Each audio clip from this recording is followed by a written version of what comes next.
नमस्कार मित्रों, मैं डॉक्टर श्री प्रकाश द्विवेदी आप सबका अंगिरा भाग्य दर्शनम चैनल पर स्वागत करता हूं। मित्रों, अनेकानेक स्थानों से अनेकानेक लोगों के द्वारा बारंबार प्रश्न किया गया है कि गुरुदेव जी यह बताने का प्रयास करें कि यह जो काल सर्प योग है उसका निर्माण कैसे होता है, काल सर्प योग का प्रभाव कितना होता है, इनकी संख्या क्या है, इनके नाम क्या हैं, इनके गुण क्या हैं और इनका उपाय क्या है। मित्रों, आप सबके जिज्ञासा को पूर्ण रूप से संतुष्ट करने के लिए, आपके आत्म को तृप्त करने के लिए और आपको ज्योतिष के परिप्रेक्ष्य में एक महत्वपूर्ण जानकारी देने के लिए इस वीडियो के माध्यम से मैं आप सब तक काल सर्प योग विषय पर एक प्रस्तुति लेकर पहुंच रहा हूं, एक प्रस्तुति दे रहा हूं। जैसे राहु और केतु के मध्य में, राहु और केतु के मध्य में जब समस्त ग्रह स्थापित हो जाते हैं और राहु के वक्र गति में ग्रहों का स्पर्श हो जाता है तो पूर्ण काल सर्प योग का निर्माण होता है। राहु के अधिदेवता काल हैं और प्रत्यधिदेवता सर्प हैं। हर ग्रहों के अधिदेवता और प्रत्यधिदेवता बनाए गए हैं। तो राहु के अधिदेवता काल हैं और प्रत्यधिदेवता सर्प हैं। इसलिए राहु और केतु के मध्य में, फिर से समझिएगा, राहु के अधिदेवता काल हैं और प्रत्यधिदेवता सर्प हैं।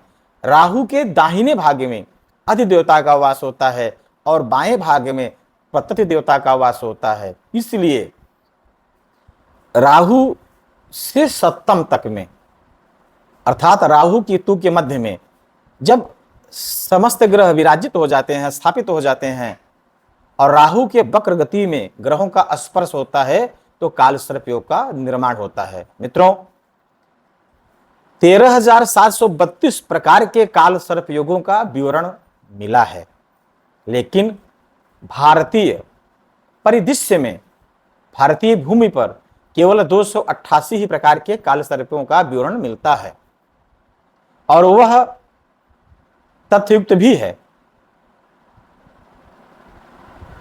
क्योंकि लग्नांतर्गत 144 प्रकार के काल सर्प योग और चंद्रांतर्गत 144 प्रकार के काल सर्प योग मिलकर 288 प्रकार के काल सर्प योग का निर्माण होता है। इन सब के अलग अलग मंत्र हैं और इन सब के अलग अलग उपाय हैं और सब एक ही सर्प की पूजा करके आप काल सर्प योग से मुक्ति नहीं प्राप्त कर सकते हैं। 39 प्रकार के काल सर्प योगों का तो उपाय ही नहीं करना चाहिए। वो परम राजयोग देने वाले होते हैं, वो प्रबल राजयोग कारक होते हैं, उनकी शांति करने की कोई आवश्यकता ही नहीं है। लेकिन जो बाकी काल सर्प योग हैं उनके उपाय करने चाहिए। जैसे उदाहरण दे रहा हूं, अब छोटे से वीडियो में कितनी बात बताऊं मैं, कभी जब लाइव क्लास लूंगा तब आप लोगों को बताऊंगा। 288 प्रकार के काल सर्प योगों का नाम बताऊंगा, इन सब के मंत्र बताऊंगा और इन सब के उपाय बताऊंगा। लेकिन एक सर्वग्राह्य के लिए, सबके लिए उदाहरण बता दे रहा हूं कि काल सर्प योग का समुचित उपाय समाधान तभी हो सकता है जब उस व्यक्ति के लंबाई के बराबर पंच धातु का सर्प बना करके नाग स्थापना करना चाहिए और जो काल सर्प योग हो उसी मंत्र से उस सर्प की स्थापना करनी चाहिए। फिर उसी काल सर्प मंत्र से उसका जाप करना, पूजन करना चाहिए, जाप करना चाहिए। जाप के बाद नागार्जन करना चाहिए, फिर नाग बलि करनी चाहिए और फिर नाग विसर्जन करना चाहिए। यह करने में कम से कम 4 से 5 दिन लगते हैं, तब जाके काल सर्प योग का पूर्ण रूप से प्रभाव शिथिल हो पाता है।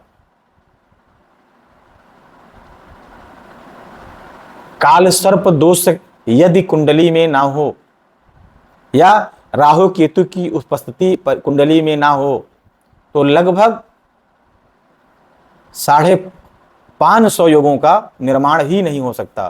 556 योगों का निर्माण ही नहीं हो सकता। इसलिए मित्रों, अनावश्यक रूप से भयभीत ना होइए। भले काल सर्प योग बन रहा हो, राहु केतु के मध्य में समस्त ग्रह बैठे हों, लेकिन उनके वक्र गति में, राहु के वक्र गति में ग्रहों का स्पर्श नहीं होगा तो काल सर्प योग की मान्यता नहीं होगी। चंद्र, बृहस्पति और सूर्य, यदि ये तीन राहु और केतु के मध्य से कोई एक ग्रह बाहर हो जाता है और बाकी ग्रहों पर राहु की वक्र गति बन जाती है या वक्र गति में स्पर्श हो पाता है, तो भी वह आंशिक काल सर्प योग बोला जाता है और उसका उपाय अति अनिवार्य होता है। पंचमी, द्वादशी, अमावस्या, द्वितीया, बुधवार या शनिवार, यह तिथि हो और यह वार हो, नक्षत्र यदि मिल जाए, पुनर्वसु नक्षत्र, हस्त नक्षत्र, तीनों उत्तरा, श्रवण और शतभिखा, अगर यह नक्षत्र मिल जाए तो अति पावन होता है। इन योग में जो काल सर्प योग का पूजन करता है उसका संपूर्ण रूप से काल सर्प का दोष शमन हो जाता है और वह काल सर्प के दोष से मुक्ति प्राप्त कर पाता है। धन्यवाद।